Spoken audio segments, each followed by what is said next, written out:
తరతరాలుగా విజయనగరానికి అశోక్ గజపతి రాజు అని అంటే ఒక కంచుకోటలాగా ఉంటుంది.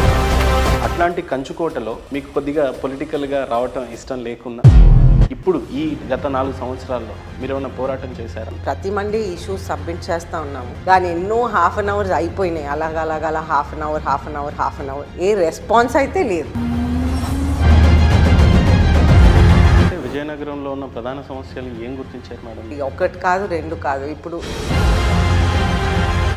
వారికి రత్నాలకే విలువ తగ్గిపోయింది అనమాట. ఇప్పుడున్న కరెంట్ ఎమ్మెల్యే ఈ సమస్యల గురించి ఎప్పుడన్నా మాట్లాడితే ఏ రకంగా స్పందిస్తాం? ఆయన దగ్గర నుంచి ఇద్దరు స్పందన ఉండదు, లేకపోతే ఇంకా వేరే విధంగా డిఫరెంట్ ఆన్సర్ ఇస్తాడు. అశోక్ గజపతి రాజు అంటేనే రాజ్యాలు, స్థలాలు, ఆస్తులు అంటుంటారు.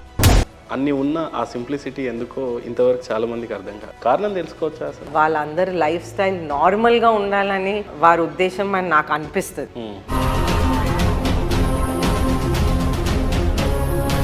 ఈ రోజుల్లో మీరు ఏదన్నా అడగడానికి వెళ్తుంటే అక్కడున్న గ్రామ ప్రజలు మాకు మీరు ఏమి ఇస్తారు? మనీ వితౌట్ పాలిటిక్స్ అనేది నిజంగా సాధ్యమవుతుంది? నాకు ఇప్పుడు వరకు ఎవరు ఎంత ఇస్తారో అని అడగలేదు. డెఫినెట్గా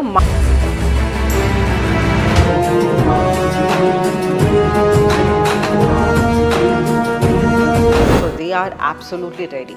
తెలుగుదేశం పార్టీని గెలిపించాలని విసిగిపోయారు ఈ ప్రభుత్వంతో. చంద్రబాబు నాయుడు గారి అరెస్ట్ని చూసినట్లయితే ఈ అరెస్ట్ ఆయన జీవితంలో మచ్చలా ఉండిపోతుందా, లేదా ఈ అరెస్ట్ వల్ల రానున్న రోజుల్లో టీడీపీకి ఏమన్నా మైనస్ అయ్యే situations? This arrest is only vendetta politics, nothing else.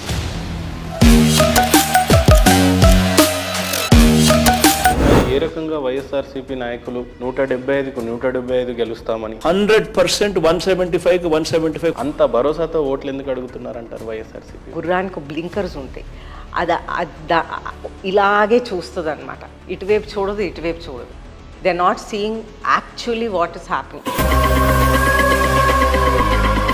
మళ్ళీ అసెంబ్లీకి అడుగు పెట్టనివ్వము అన్నంత కాన్ఫిడెంట్గా చెప్పడానికి గల కారణాలు ఏంటంటే ఆయన ఓన్ సీట్ వస్తే చాలా గ్రేట్ అండి.